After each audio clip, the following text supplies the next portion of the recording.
Welcome to our IRA seminar series. I have the great pleasure of introducing our distinguished speaker today, Jason Weston. Jason is a research scientist at Facebook and a visiting research professor at New York University. After his PhD in machine learning at Royal Holloway and at AT&T Research, he had an impressive series of appointments, for example, at NEC Labs and as a research scientist at Google Research. Jason has published over 100 papers, including Best Paper Awards at ICML and ECML, and a Test of Time Award for his work, A Unified Architecture for Natural Language Processing, Deep Neural Networks with Multitask Learning. He was also part of the YouTube team that won an Emmy Award for Technology and Engineering for personalized recommendation engines for video discovery. Jason was listed as the 16th most influential machine learning scholar at A-, and one of the top 50 authors in computer science in Science. His interests lie in statistical machine learning with a focus on reasoning, memory, perception, interaction, and communication. The question Jason will talk about today is one that is getting more and more important with modern deep learning models and also close to my heart. Which one is more important, more parameters or more computation? This might change the way how we are thinking about models, and hence, looking very much forward to the next hour. Handing over to you, Jason. Hello, and thank you for inviting me. That's my title. Yeah, the whole talk is going to be about deep learning models. Throughout the talk, some thoughts about what we should do to improve them. In particular, we're going to look at two new models that I've worked on this year. But sort of the overarching question that we're going to look at is how should the number of parameters of the model or the amount of computation in the model affect like these design decisions as we try to look for these novel architectures better than the ones we already have. So the power of a deep learning model today is often measured by its size, which sort of people see as the number of parameters.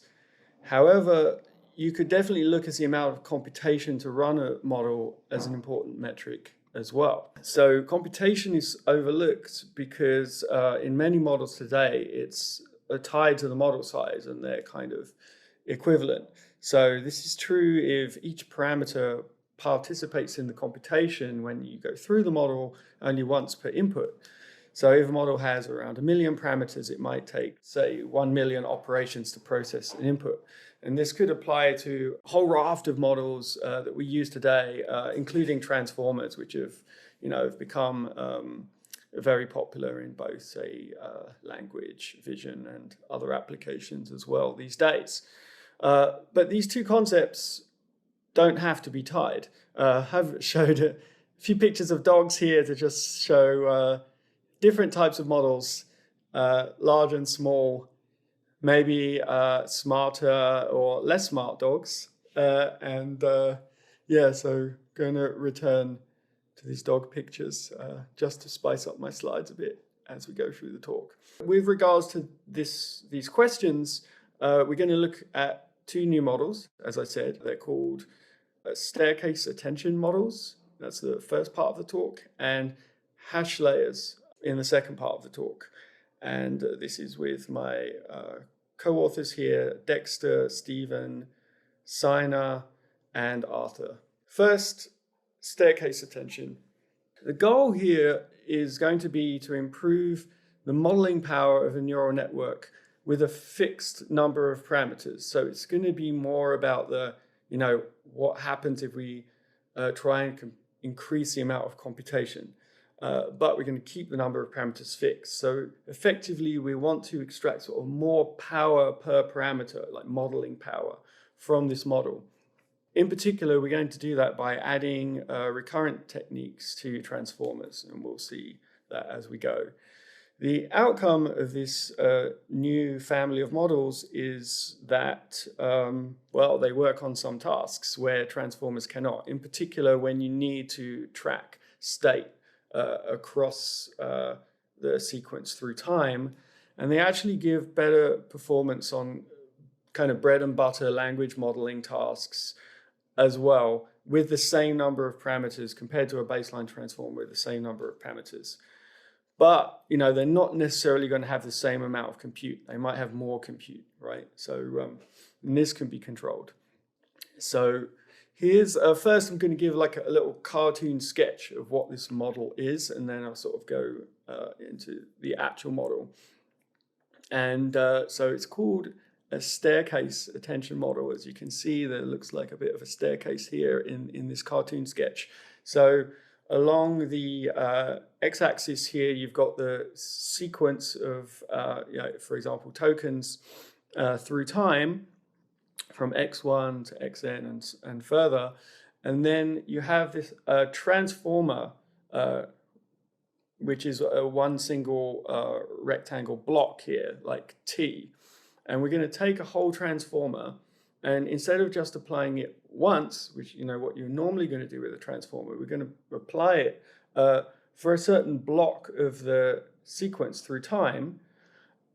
And then we're going to move forward a certain amount and take the output of the previous transformer, put it back in as input to the same transformer for only some of the tokens where the blocks overlap. So we're going to call that the backward tokens, and they're effectively going to be the recurrent tokens that you can see there in green. And the part where they don't overlap, those are all fresh new tokens which it's ingesting from the stream of tokens coming in, and those are the new forward tokens. And we'll call each one of those blocks like a step of the staircase for this staircase attention technique. So what you can see here that's going to be different to transformers is that we're going to take an input, and if you have like a 10-layer transformer, right, you would normally do sort of like 10 processing blocks per token. But now for those recurrent tokens, you can see where there's an overlap on the staircase, you're going to do another 10 layers, right, on transforming again from the output of the previous transform and transforming again. And you're going to be able to transform with respect to more future those forward tokens as well. So with this kind of recurrence, we'll be able to, for example, maintain a long-term memory, much like you can in RNNs, where we can store things that are relevant from the past in these recurrent token processing steps. So that's kind of the cartoon. What we actually do is more displayed in these pictures here. And sort of as soon as we thought of this idea, we thought, there's various flavors and ways you could do that thing. So we sort of see that as a family of models. So we call some of them here the staircase model, the cache staircase model, global cache staircase, and ladder. And I'm going to go through these.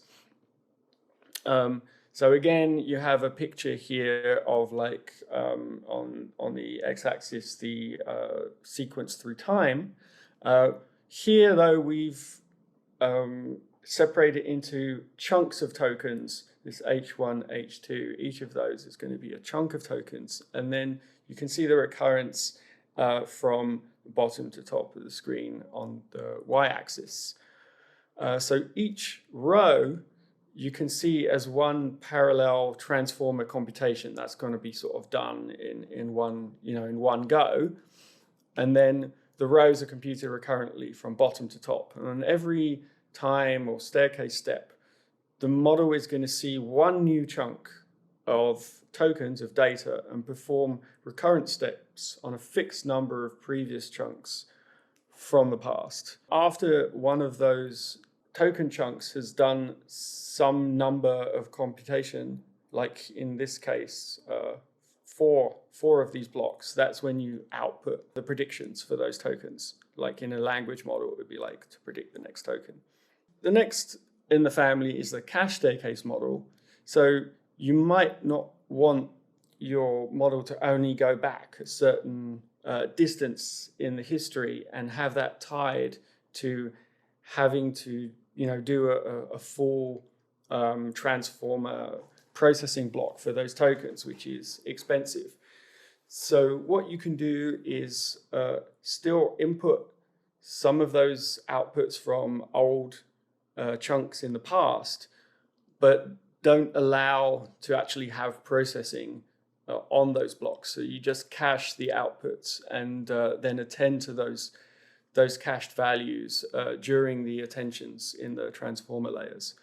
So those are the like grayed out ones. And that's a sort of a similar idea to Transformer XL sort of applied here. And that allows the cache staircase to look much further back, and it doesn't have to kind of squeeze all the tracking information into some smaller amount of recurrent tokens, which might make its job easier, depending on the task. And then sort of the extreme version of that is the global cache staircase, where you just actually cache all the way back to the beginning of time, basically. And then finally, actually the simplest version of the models is the ladder model. Here, what you do is actually right at the beginning on the first transformer step, you ingest all the tokens through time, assuming they're available in that manner. And you immediately start doing a parallel processing on them. So you just feed them all into the transformer. And then you take those outputs and you feed them back again into the same transformer and repeat that some fixed number of times. Yeah, so this doesn't really have this technique of trying to, from the beginning of time, build these kind of latent variables that squeeze or track information, but instead just kind of does everything in like one big fell swoop. And the only recurrence here really is like the sharing of layer weights as you go from bottom to top, because it's the same transformer being applied. So you can look at this family of models and relate it to, a lot of other existing models. Obviously, we're using transformer here as sort of a core computing block. Transformers sort of don't really have recurrence, or that was kind of how they were sold in the original paper, right? It was kind of like attention is all you need, implying that you didn't really need recurrence. So maybe that's funny. We're trying to put recurrence back here in this talk and showing there are some advantages. So you could look at the transformers as a ladder model with only n equals 1 steps, right? So it would just be like the first row on our ladder model. So transformers are like really good at processing sort of tokens in parallel, but they don't retain state really across the sequence other than by fitting those tokens into the current processing block and then doing something with them right now, like in sort of preparation for this current output that you're looking for. So that's sort of different to these staircase models that try to retain some state across a sequence. So the feedback transformer is another recent work. So with some of my co-authors, in particular, Sina is on that paper. And in some ways, this work has tried to be an improvement of the feedback transformer. So if you don't know it, that's basically equivalent to the global cache staircase model that I presented, but it has just a chunk size of 1 with a forward step of a single token every time step. It caches immediately after m equals 1 computation. So it basically caches everything in the past and only steps forward 1 token. But nevertheless, this model was shown to be powerful compared to a transformer, but it's like really inefficient because it doesn't take advantage of parallelism of like ingesting a large chunk at a time. Basically, we offer some improvements over that. And we can fit that model into our family. RNNs are also a family of models, but you can look at least some of them as storing recurrent state in a single vector and ingesting tokens also sort of 1 at a time.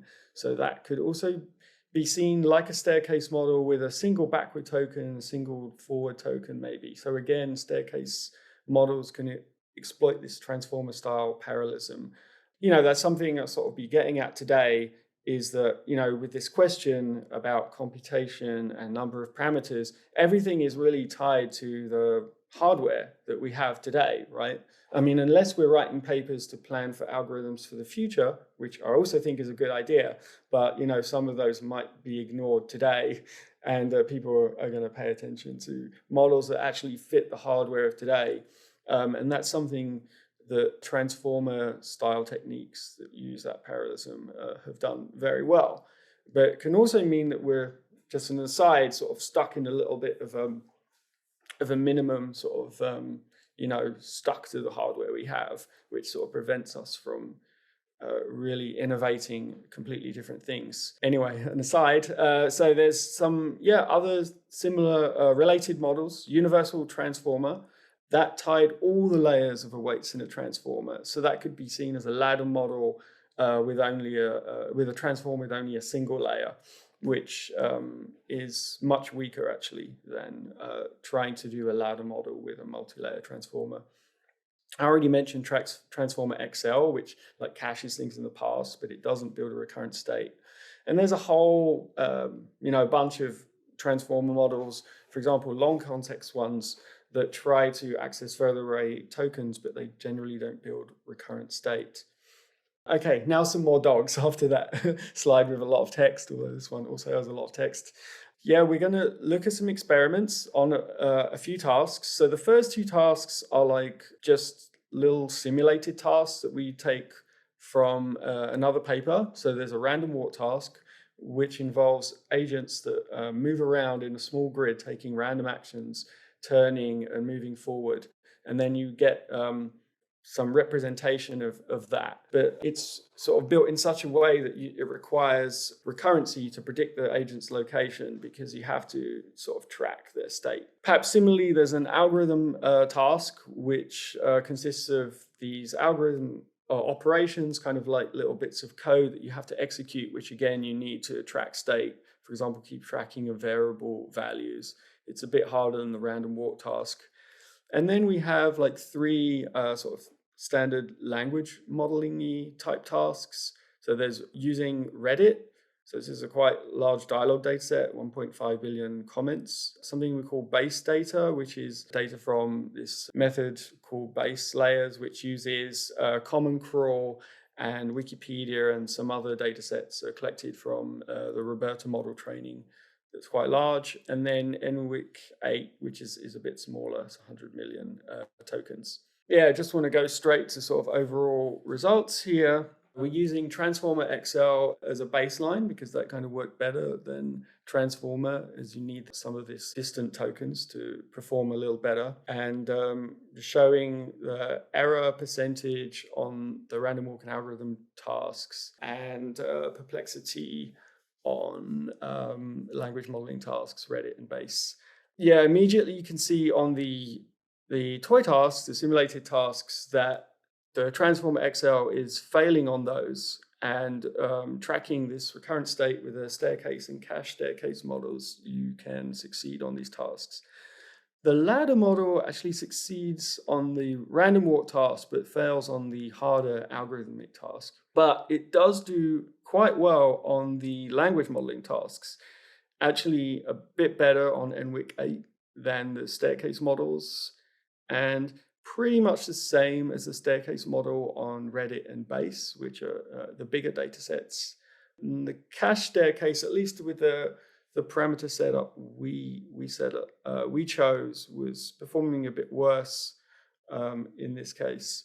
So we have, just look at some of those with like plots. Those models in the table were sort of, chosen as like the best ones with using validation, but we can look at like controlling the number of recurrent steps, so the amount of computation in the staircase and ladder models. And you can see here on the random walk on the left, like a clear improvement, at least on the ladder model, as you increase the amount of computation.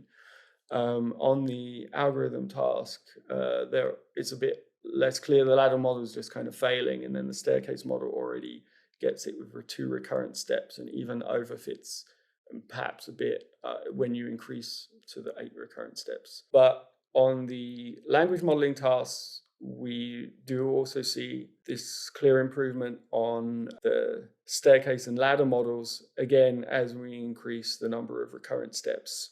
We're seeing quite an effective use here of reusing these parameters and getting more power out of them. And then basically, given our sort of armed with this knowledge, the question is what do you want to trade off? Are you willing to use more computation to get, better performance? Or, is it important in your application know that, your method is really fast? And in that case, you might want to go for a model that's got less computation, but perhaps has a lot more parameters. And we're going to look at that in the second part of the talk. The conclusion of this part is we can add this tracking of state in transformers with staircase of attention, and we can control that by this number of backward tokens. So we have some parameters we can play with, and we can trade off performance versus compute by controlling the amount of recurrence in time. So that's the number of forward tokens or chunk size, the amount of recurrence in the layers, that would be the number of repeats in a ladder type model. And we can also control this caching, although we didn't show there that it was very effective, but maybe we need to play more with that. So as I said, this part, all the models compared had the same parameter size. So we were basically just changing the architecture in such a way that we could actually play with the amount of compute. So in the second half, we're going to fix the amount of compute and instead play with the number of parameters. This is going to be presented with this hash layer model. In hash layers, the goal is going to be to add more capacity to a neural network. In particular, the trick that we're going to do is, again, we're going to take transformers, but we're going to take the feed-forward network part of the transformer, which happens directly after the attention, and we're going to do conditional compute, where we use a different feed-forward network depending on the input. And this way, we're going to have a much larger set of parameters, because we can have all these weights of all these different feed-forward networks, but no more compute because it's just going to be conditional. So we're going to do the same amount of actual processing. The outcome is, so there are other models that do this. In particular, switch transformers is a recent model that learns how to route. And the model we present is going to be competitive or outperforms in quite some cases that we show. Whilst this model is very simple, there's no routing parameters, there's no balancing loss or assignment algorithm required, which we'll see that other competing methods have. It's just going to have this hashing trick. First, I completely didn't show that in the first part of the talk, just kind of made an assumption that listeners of the talk know about transformers, or else, it was just sort of using it as a core. So that what a transformer looks like, that's the sort of on the left-hand side, that's the picture from the original paper. You've got these multi-head attention that happens across all of the tokens in parallel, followed by this feed-forward layer, which is typically like just two linear layers with a ReLU in between, that's basically going to reprocess each token in parallel. You're going to do that for each token, and then you go back and do another attention layer, and you repeat these two operations until some number of layers when you output probabilities for your task.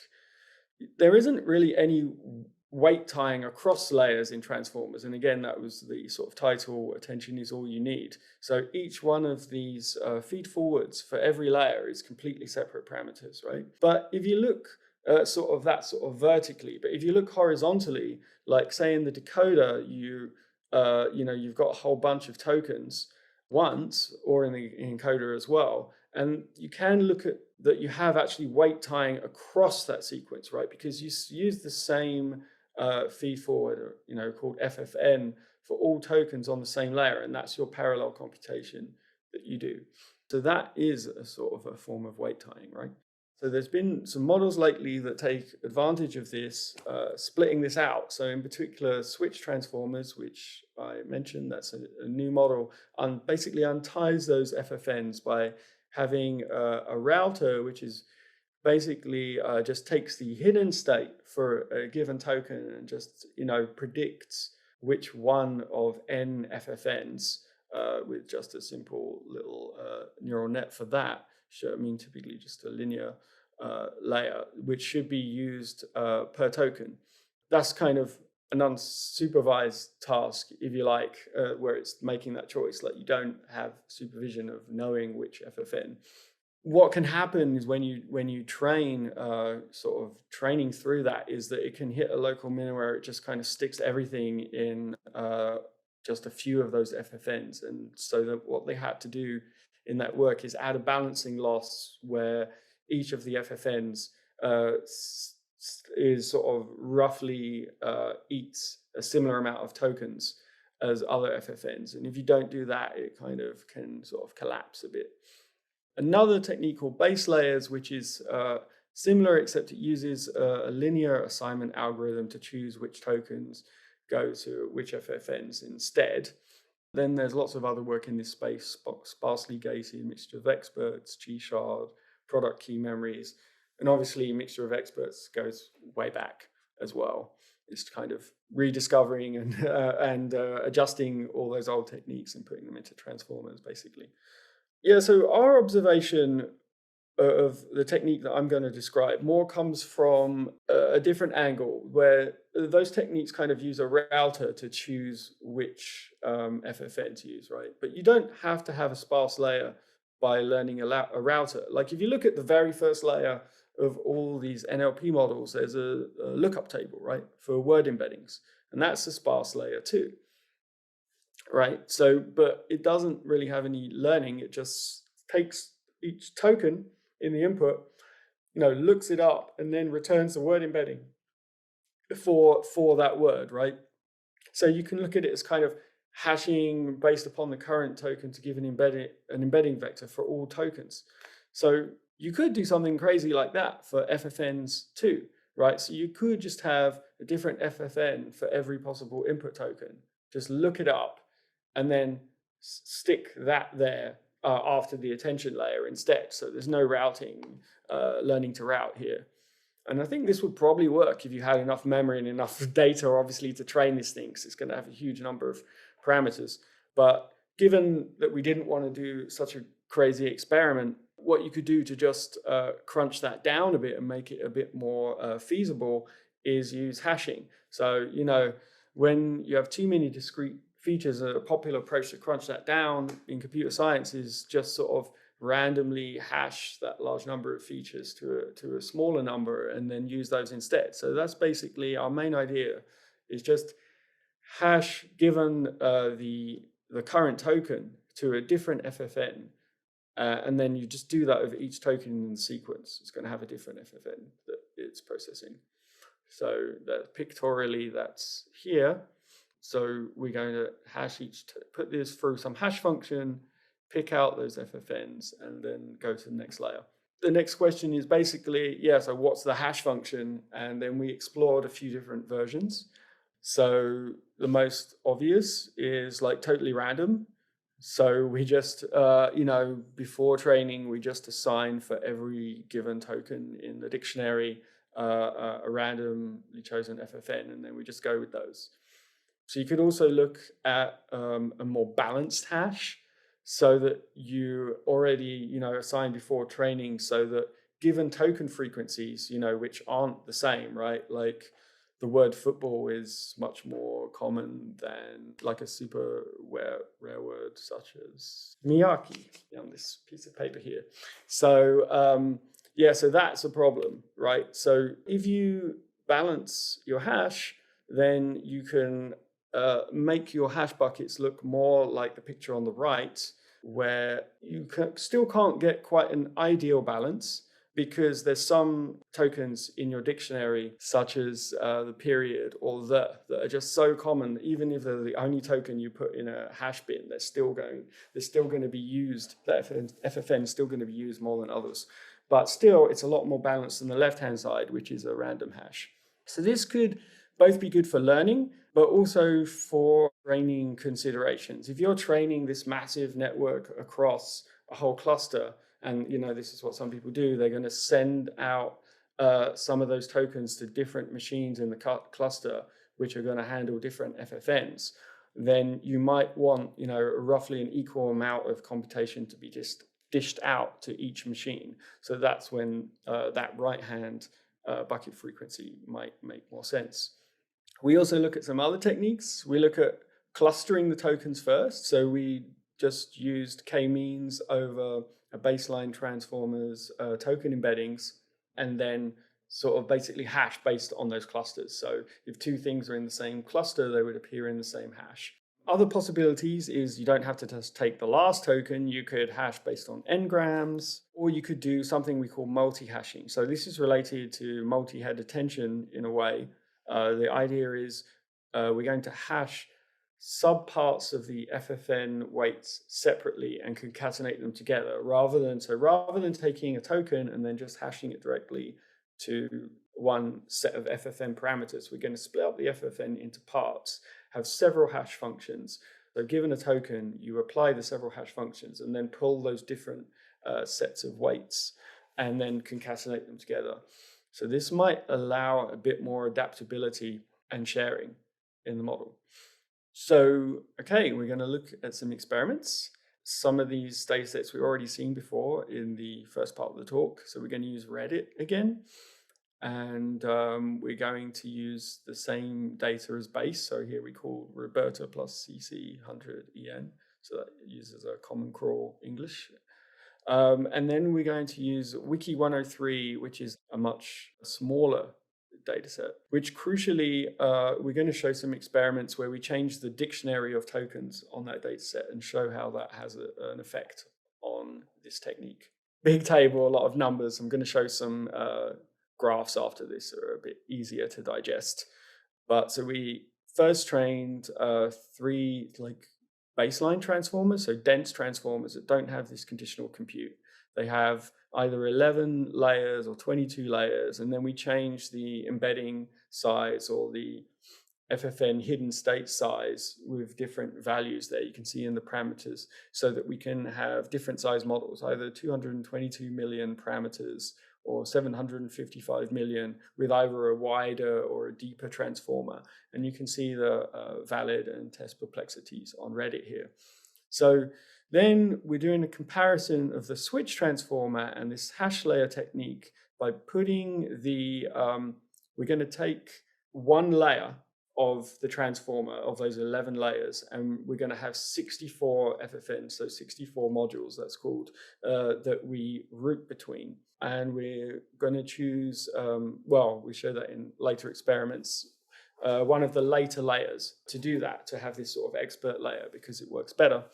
And we optimize the load balancing hyperparameter on switch. All of these switch and hash layer conditional compute methods should be compared to the very first baseline transformer that has 222 million parameters, because that one is also has 11 layers and the same embedding size and FFN size. So it actually has the same compute cost as these conditional compute models, but it has a lot less parameters, right? So we can see immediately that we can get better perplexities for the same amount of compute as we increase this number of parameters.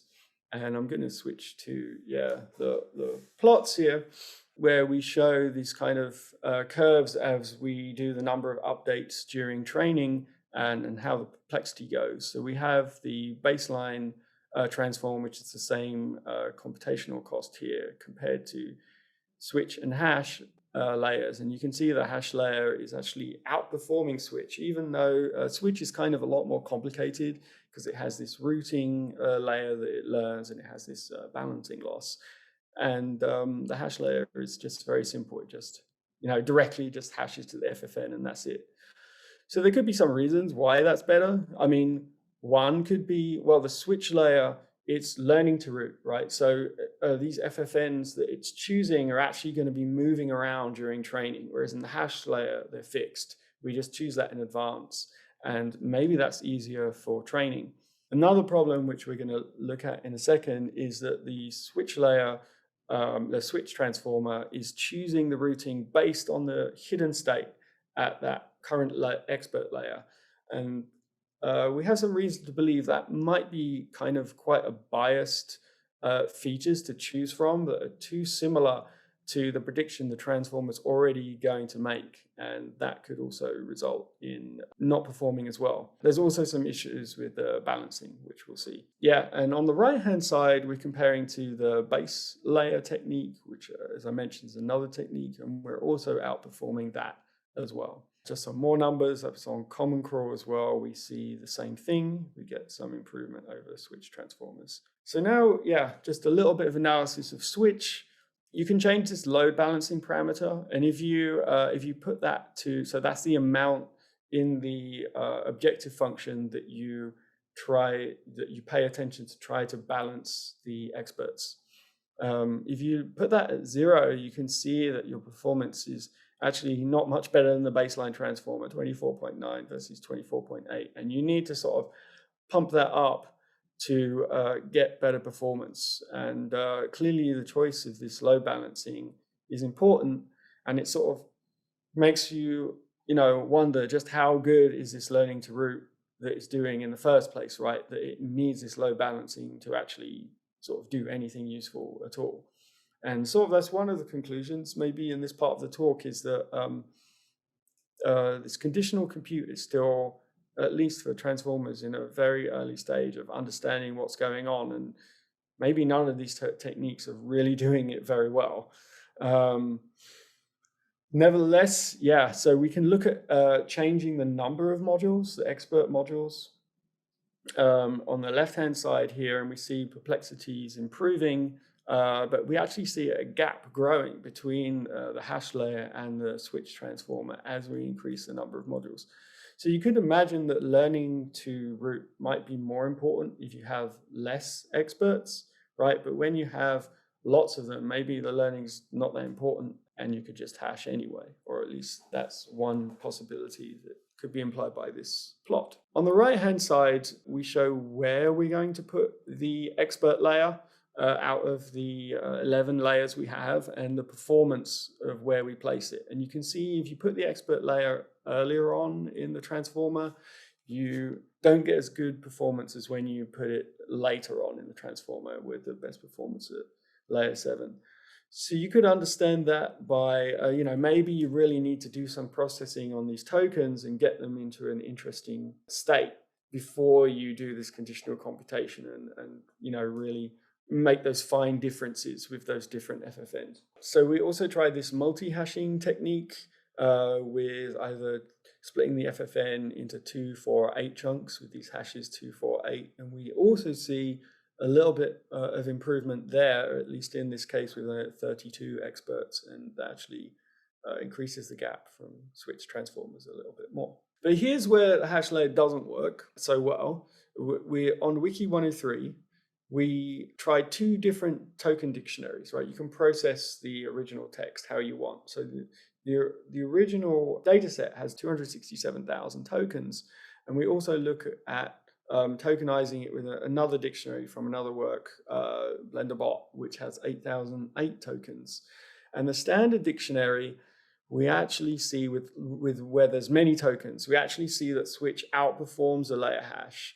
That's a 31.76 versus 32.32. But if we have the smaller dictionary, then that's reversed. And what we think's happening here is that basically if you've got too many tokens that you're hashing into, there's just not enough information there per hash, and it's just too random and it doesn't perform well. We look at some different hashing types that I listed earlier. We look at the greedy balancing versus the fixed random assignment.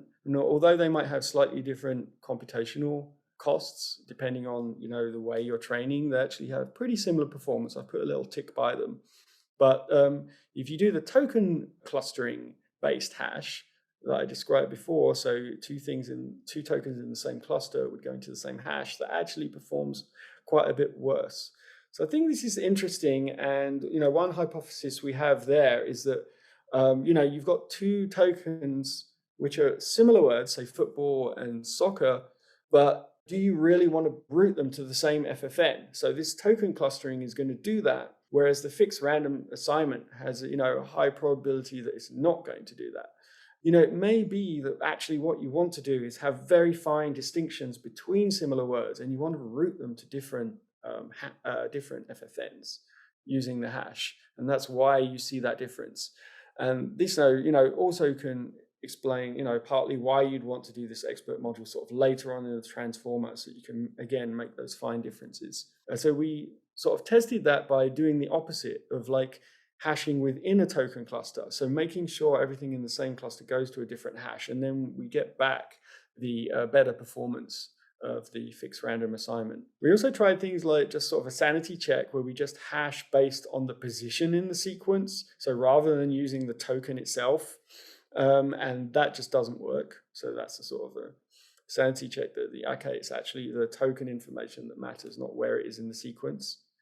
We tried using the bigrams, so the last two tokens, or the previous token just before the current token, and neither of those works as well as hashing on the current token that you're actually processing.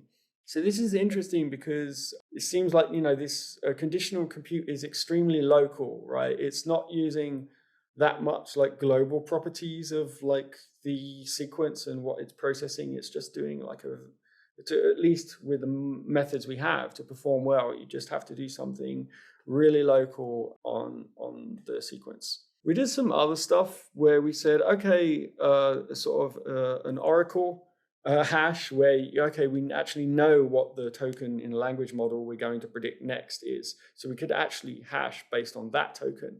And if you do that, you get amazing performance. You get like, 1.9 perplexity. Obviously that's cheating, but it sort of shows the dream of if you could do a really good routing, maybe this conditional compute could be really effective.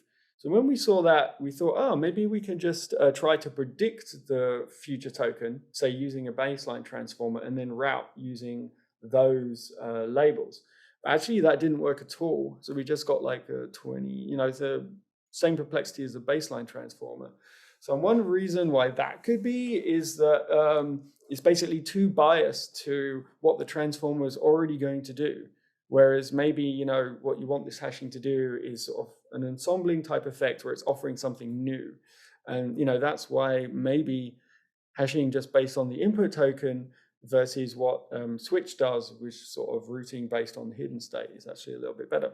We also looked at if you do take these expert layers and put them on multiple layers at once, not just on one layer of the network, say every other layer, what happens, you can also get improvements, but it helps if you have a different hash per layer, not the same hash.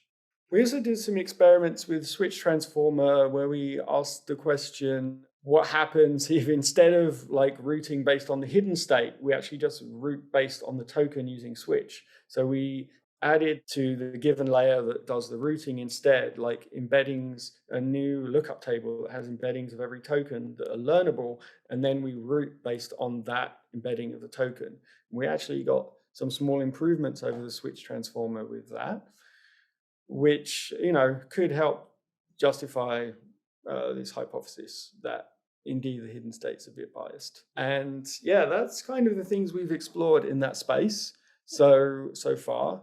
So this hashing is very simple. It seems to work at least as good as other more complex methods that people are trying. And it's definitely can be seen as a good, simple baseline. But, we have some reservations really about all the methods presented here that maybe none of them are really learning to route particularly well. And so there's actually a lot of work to be done in this area. Of course, this, as we showed, this hash layer approach isn't perfect either.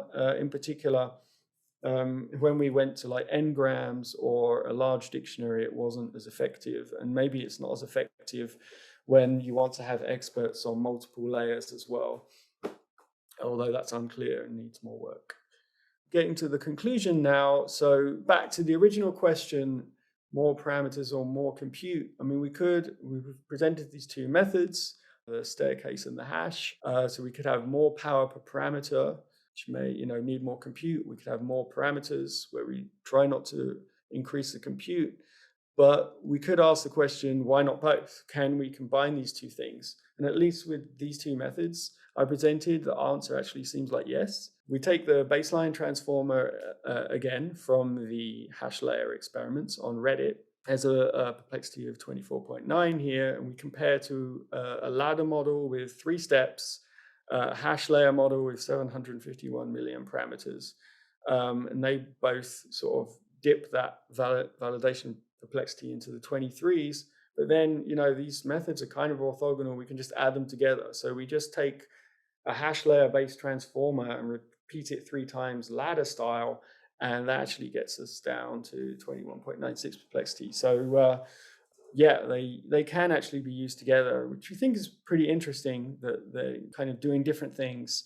And you can see on the graph there on the bottom right that effect as well.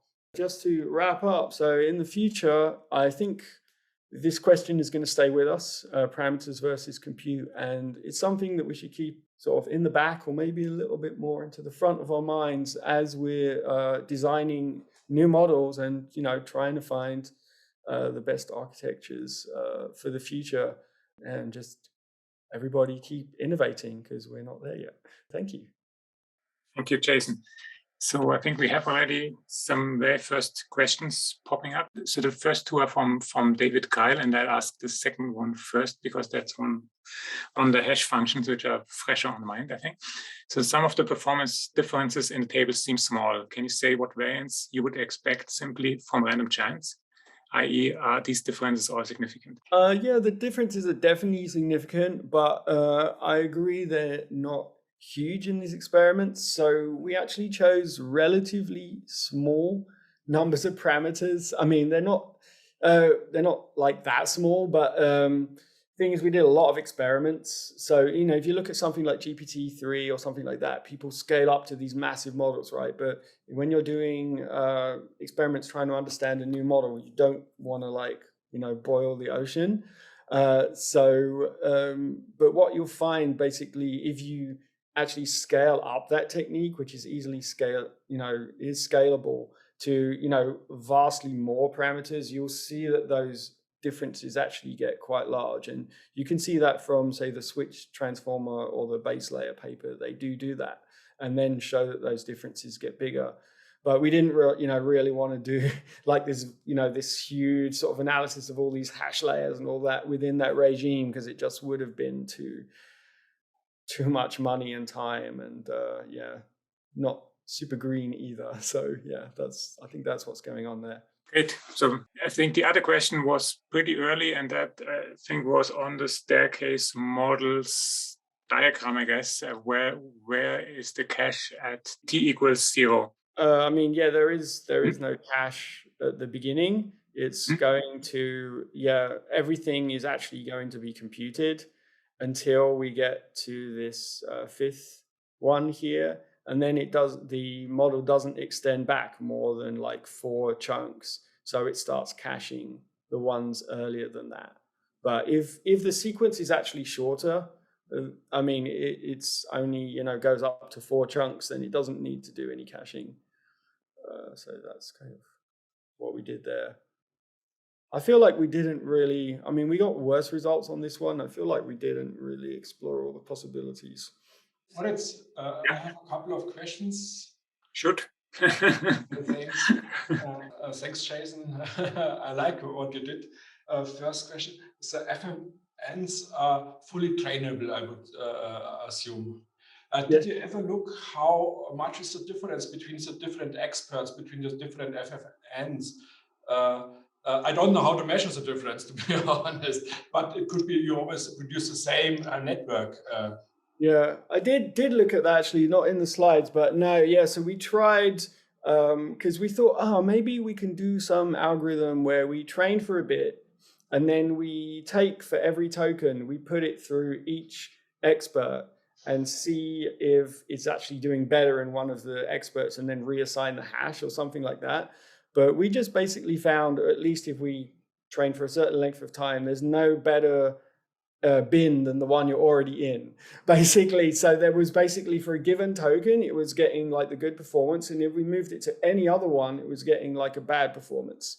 So they were clearly learning different things, because they were really optimized for the tokens that have been assigned to them. So yeah, at least in our model, it does seem that way. They're not the same.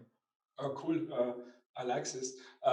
Another question is, as far as I understood it, you did a hashing token-wise, but now there's stuff out like the MLP mixer or something like this. do you ever thought to transpose the matrix and do hashing along the features of the tokens, so to say? No, we didn't think about that. That could work too. I think there's all kinds of hashing that could, split up the computation and work. So maybe. We did do the multi-hashing thing on the FFN. So we kind of split up the FFN, but we didn't. But that was still hashing based on the whole of the token, if you like, not on the features of the token. So because there are some publications where they only do transpose and once go along the samples or the tokens or whatever you said, and some they go the other direction. And I think the hashing idea is a cool idea. Why not drive it to the extreme? But it's up to you. Yeah, I think that's worth trying. And yeah, there's probably some other things we can hash as well. So we only did it in the FFN. There's sort of other parts there's other weights in the model as well, like there's some self-attention weights and stuff like that you could also consider. I mean, I had also thought about, but haven't done that experiment of trying to actually have the conditional compute idea, but reduce. If you look at the numbers, it's actually kind of wasteful. I didn't mention that, but it's wasteful in parameters. So these other two baseline transformers, like the deeper one is actually better for than the conditional compute ones. For 755 million parameters, it's got a better perplexity, but it's much slower, right? So one thing I was thinking about is maybe you could have the conditional compute, but still have less parameters by just sharing the parameters across like the FFN. So you could have some big chunk of memory, let's say, and now have a whole ton of experts, like maybe one per token, but they take different parts of this chunk of memory and they might have collisions. Just sort of random ideas like that. And then, maybe we can reduce this wastefulness of the parameters. I like this idea because it's like you have a big network and you do something like a dropout mask.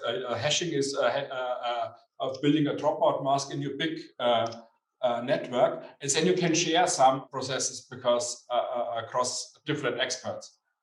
Yeah. Cool things. We have one question from Aniket, who's asking whether you did see much improvement in the blur score with the hashing, whether this was even tested. We did not measure that here. We didn't do any generation, so I don't know. But I do. I mean, typically if you decrease perplexity, you do see those improvements in blur score. So it should happen. Yeah, we did. I do have some experiments. So another question is whether you get transfer to fine tuning tasks.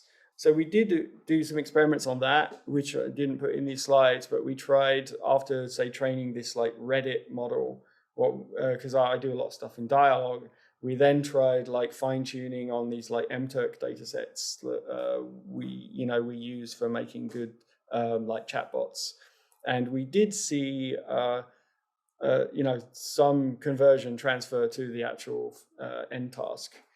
But again, I don't think we did generation. We just looked at perplexity. Yeah, thank you. Yeah, I have one question. You had one approach where you hashed within the token clusters.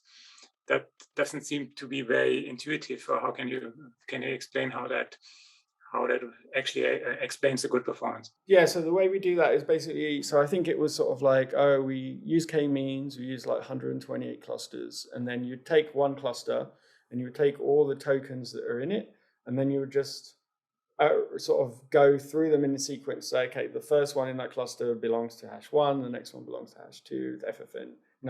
Okay. So it has a strict order in that sense, just a strict order, and then just sort of maximally, and then just go around them, and so sort of maximally try to separate them out. And then we compare, as you saw, we compared that to the other way around, where you just put all the ones in the cluster into the same FFN. And so we saw that improvement from splitting them out. And again, what I was saying is one reason why I think it could be happening is because these changes in perplexity at this point, I mean, these models are already quite good, right? And then they've kind of got like a lot of the easy stuff down. And then, if you look at where the correct token is, it's in the top 10 or whatever, right? And the top 10 are all could be kind of similar, right? There could be similar ones coming up there. So you need these very fine distinctions to make the difference. And so if you're going to increase your parameters like massively from 200 million to like 2 billion or whatever or more, then what you want is to differentiate between those fine distinctions. So if you're putting those similar things which are already both in the top 10 to the same FFN, you're not making those fine distinctions, right? Because they all share the same weights. So that's what I think might be happening. You want different weights. Yeah. For them. Thank you very much, Jason, for your great talk. Very, very interesting. And also thanks for everybody for listening and for the questions. Goodbye, everybody.